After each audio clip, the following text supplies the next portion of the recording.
Tiga kelompok supporter Sriwijaya FC Singamania, Ultras Palembang, dan Sriwijaya Mania Esman menyerukan untuk menggelar aksi dalam rangka bergabung 1000 lilin dan berdoa untuk Aremania, korban tragedi Kanjuruhan, yang akan digelar di Simpang 5 DPRD Sumsel, Senin 3 Oktober 2022 malam.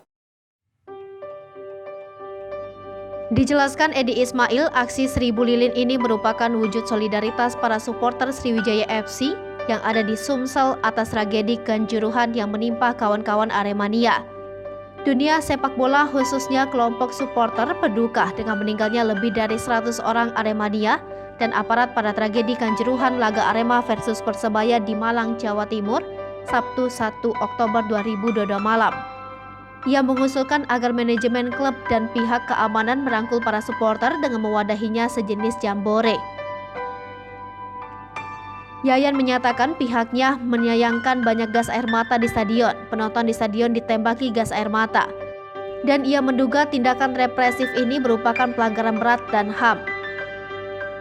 Cavo Tifoso Ultras Palembang, Kusoi SH mengkhawatirkan atas tragedi Kanjuruhan Malang ini bisa berdampak sanksi FIFA terhadap pesepak bolaan tanah air, baik itu di Palembang gelaran laga home Sriwijaya FC Liga 2 maupun Palembang sebagai calon tuan rumah Piala Dunia U20.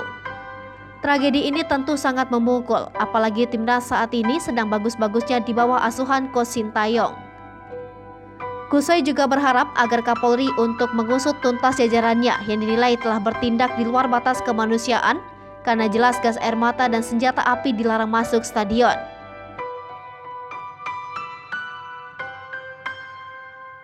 Ia menyebut kalau dibedah laga terpanas di Indonesia itu ada 3, yakni Persija versus Persib, Arema versus Persebaya, dan PSIM Yogyakarta versus Persis Solo.